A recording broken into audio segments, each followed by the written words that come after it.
Welcome back to another week of the Mama and Minnie Show with Shola and Iman. Yes, Shola and Iman. Very good. Today we have a very special guest with us because, as y'all know, Father's Day is coming up. What you want to say? Father's Day is coming up, and so we want to shine a light on some wonderful fathers. And of course, we're starting with Minnie's dad. Minnie Dad, I like that. Hello world, I am Al Augustine, aka Minnie's dad, aka Shola's hubby.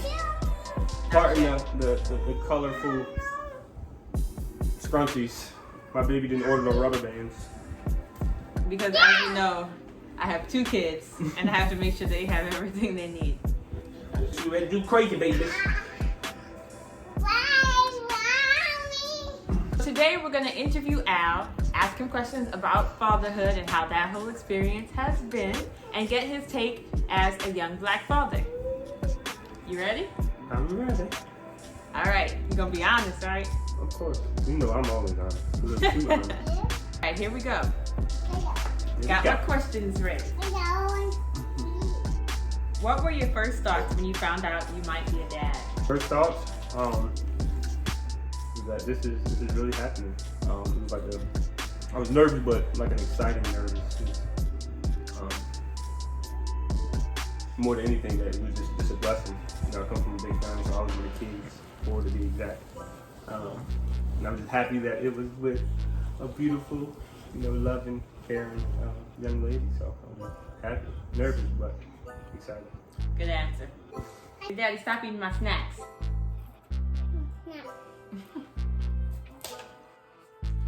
Okay. What's the hardest part of fatherhood? The hardest part of fatherhood for me would definitely be the worrying. Worrying for your baby's safety from themselves, and worrying about just outside things, especially with your mind being almost 2 now. She's all over the place. She's super energetic. She's jumping up and down the stairs. She's on and off the bed. She's trying to ride 7. So for me, worrying just about our baby's safety is probably the hardest thing for me. What's the best part of fatherhood? The best part of fatherhood definitely be the love. There's not many times you come across anything that can just give you genuine love. And for us, we are her parents. We're like our superhero. That's who she look up to. That's who she's with every day. And her love is pure. So for me, the best part is just the love. When she says, "Daddy, Daddy," and when she runs my arms, when she hugs me. Look at her. Look at this. Look at it. About to flip off. You got a word all the time. But especially with mine, because she's such a loving little lady. So the love, the genuine love that she gives is by far the best part for me. Yeah. And the fact of just being able to, I think one of the best things you can do as a human is to reproduce life. So just watching her grow, and being able to contribute to the human population is also great. You trying to do your part like Future? Oh, here you go. What do you think of how black fatherhood is portrayed, like in popular culture, the media, society in general? Because I feel like people have this kind of image. I mean, the image changes, of course, depending on who you talk to, but I feel like there's an image of the black father. So talk on what you think that image is and how do you think they're portrayed, and do you think it's accurate? I hate the stigma. But as black men, period, we have a certain stigma on this, just all the way around the board that we kind of just have to deal with in everyday life, especially when we talk about fatherhood. Just by there being, I think, just so many cases, when you look at even somebody like a LeBron or the Jay-Z, some of our heroes or some of the people that we idolize, or some people that most people may know, have these stories of growing up without a father. And I love how nowadays with social media, we're able to really shed light just with different pages. I think what's the one page, Black Fathers, and different pages like that really shed light on fathers that are really taking the responsibility being there for their kids. Once again, we can't place all the blame on media or whatever it may be, because there are a lot of cases where kids grow up without a father, or fathers do not own up to the responsibilities. You know what I'm saying? So we can't always place the blame on media until we really look at and evaluate ourselves, especially as black folks. And is there a stigma there? Yes, but that stigma derives from, once again, people not taking the responsibility of owning up to their responsibilities. You know what I'm saying? So for me, I love how the narrative is kind of changing, especially just from social media and just from things I see. But I definitely hate the stigma of black fathers. And I think one thing that's not examined when like outside people are talking about the absence of like the black father, is there a lot of fathers who are not doing what they're supposed to do? Yeah. But then also the black father is also a target. You see black fathers get killed, black fathers get put in jail. Like some of them don't have a choice to be there. And that I was about to say, that was about to be a point that I was about to touch on. We also got to evaluate the mass incarceration of our black fathers, and just even in the graveyard of our black fathers. You know what I'm saying? So once again, like I said, I love how the narrative is changing, especially with a lot of celebrities. You see a lot of celebrities nowadays. Don't say nothing smart. You see a lot of celebrities, even for instance, like Blueface. He's not the most popular guy, and people tend to hate him. That's your example? No, but I'm saying that the way he is when he posts his son and he's playing with his son, that's... Let me get my point. Can we use a different... No, I'm about to say, because a person like that, you would think it would be a person or whatever, be what's the stigma. But for a person that's usually an a-hole, some of the most positive things I've seen around him has been him with his sons. You know what I'm saying? That's what I was trying to get at. Not like he's a... You know what I'm saying? She don't care what we talking about when she want her snacks. We talking about the black family.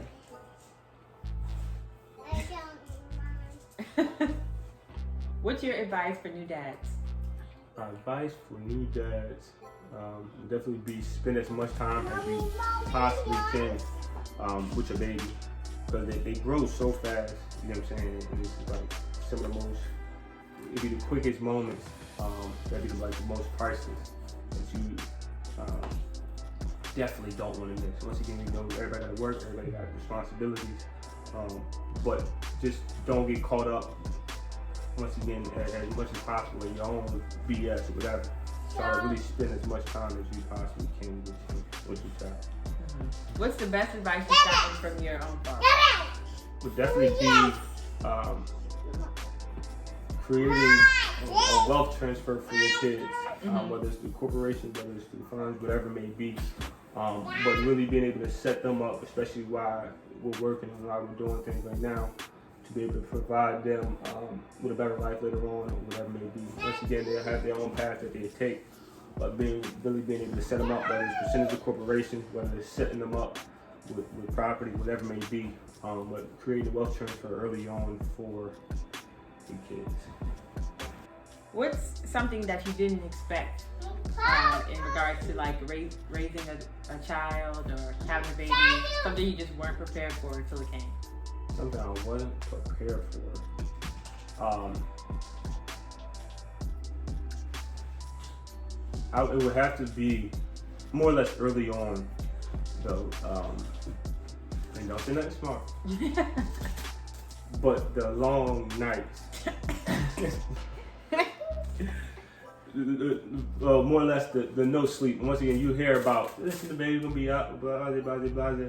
But until you really experience, especially the first 2 months of just every 45 minutes up, crying, yelling, and the no sleep, that was something I really, once again, you hear about it, but until you experience it, it's like, you don't sleep at all.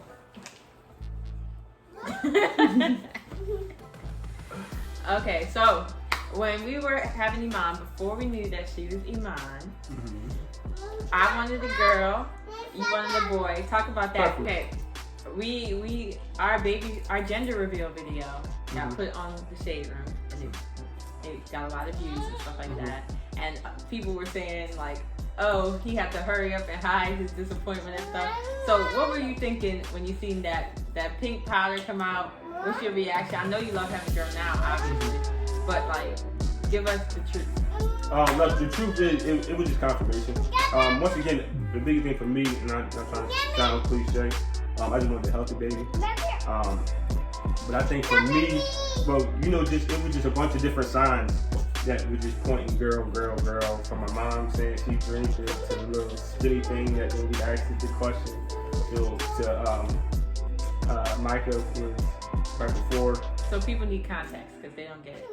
Our viewers want to know context. They're not going to know the skinny thing on Micah. Alright, so basically leading up the whole time while she was pregnant, it was just hints that it was going to be a girl. Once again, me being a dad, first baby, you want a boy, you want to try to throw the football, you trying to do all of that, whatever it may be. Once again, for me, I just wanted a healthy baby, so it wasn't like I was anti-girl or nothing like that. But there were just signs from, it was like a little spinny thing with 8 different answers, like, yes, no, kind of like the 8 ball. The magic 8 ball. The magic 8 ball. So we had actually one time this show of having a boy. Once again, it had 8 different options, and then just 1 yes, 1 no. So show having a boy came around and said no. But then you got to test the accuracy, so you got to ask, is show having a girl? And it said yes. I'm like, oh man. Then my mom and my sisters are saying that they was dreaming that she was having a girl.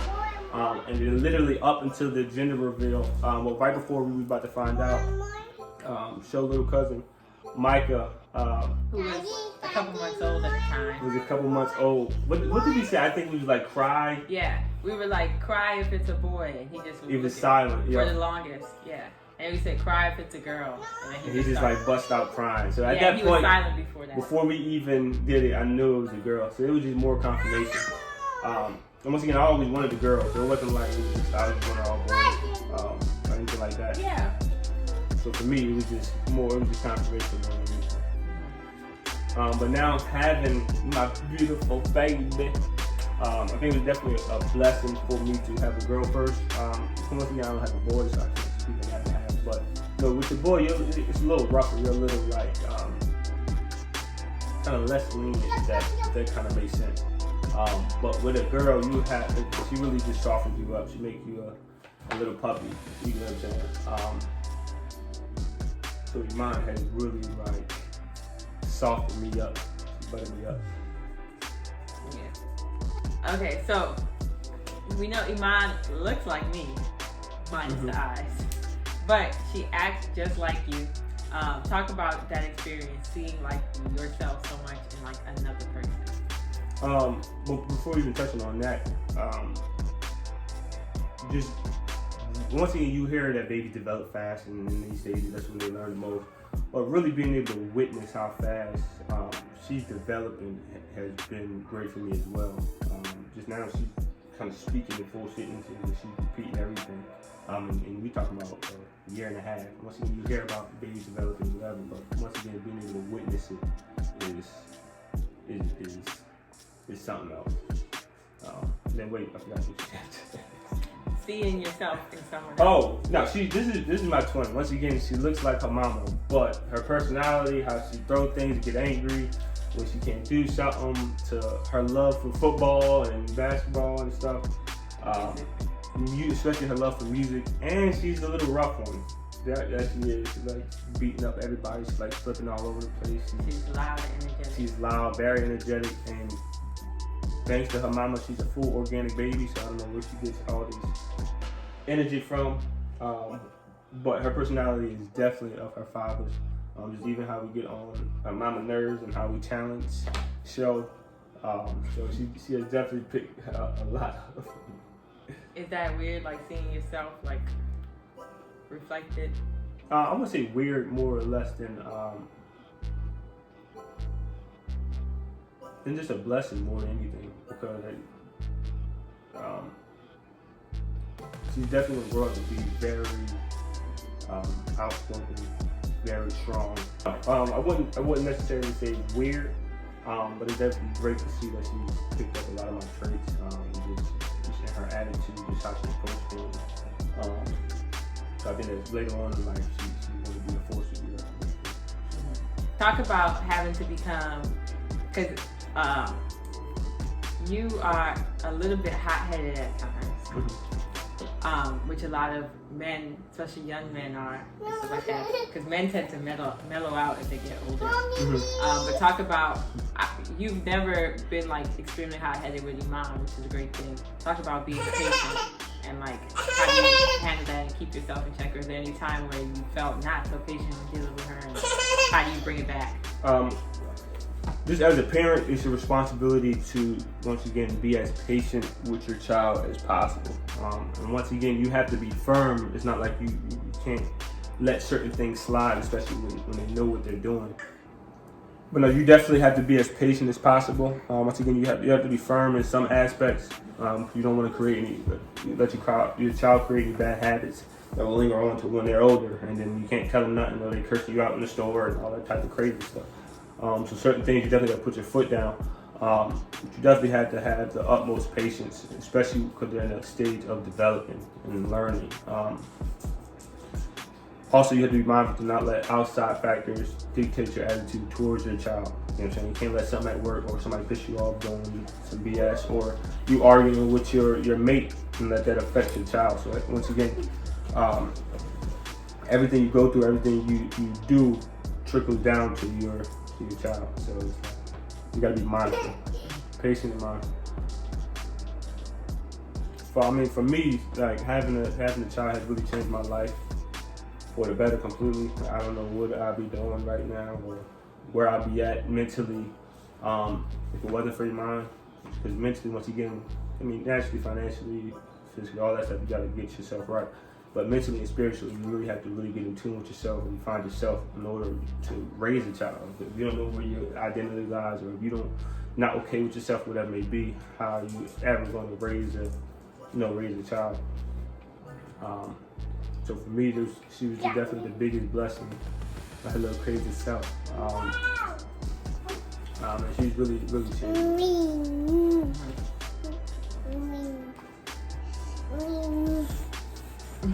Mushki, you have any questions you want to ask your daddy?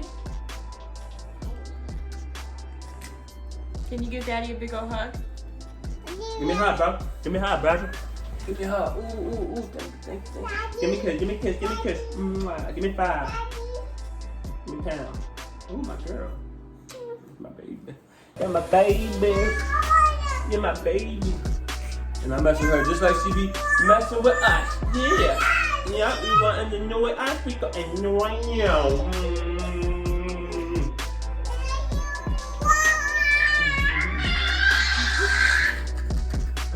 What are you gonna do with her? So, that was our interview with Alfonso, Iman's dad. If you like what you see, make sure you like and subscribe. Make sure you hit those buttons. Hit the bell to turn on our post notifications so you can get notified every time that we drop a video, because I know y'all don't want to miss it. Also, check out the Mama Mini Show blog. That is linked below. They have all types of cool stories there, cool articles that I wrote. Check it out because I spent a lot of time working on it, and it's pretty good, if I do say so myself. No, make sure y'all check it out. Check out all the videos that you haven't watched. If you follow on Instagram and Twitter at what is that, Mama Mini Show? At Mama Mini Show. Love what you're doing, my darling. Love what you're building. Shout out to all the beautiful mamas out there. And they crazy babies. And happy Father's Day. Happy Father's Day. Shout out to all the wonderful dads out there. The dads that's owning up to their responsibilities. Shout out to the dads who are working extensively to provide the lifestyle, to be able to provide for their kids. Yeah. Thank you for joining us, baby. Love you. Love you too. Family hug.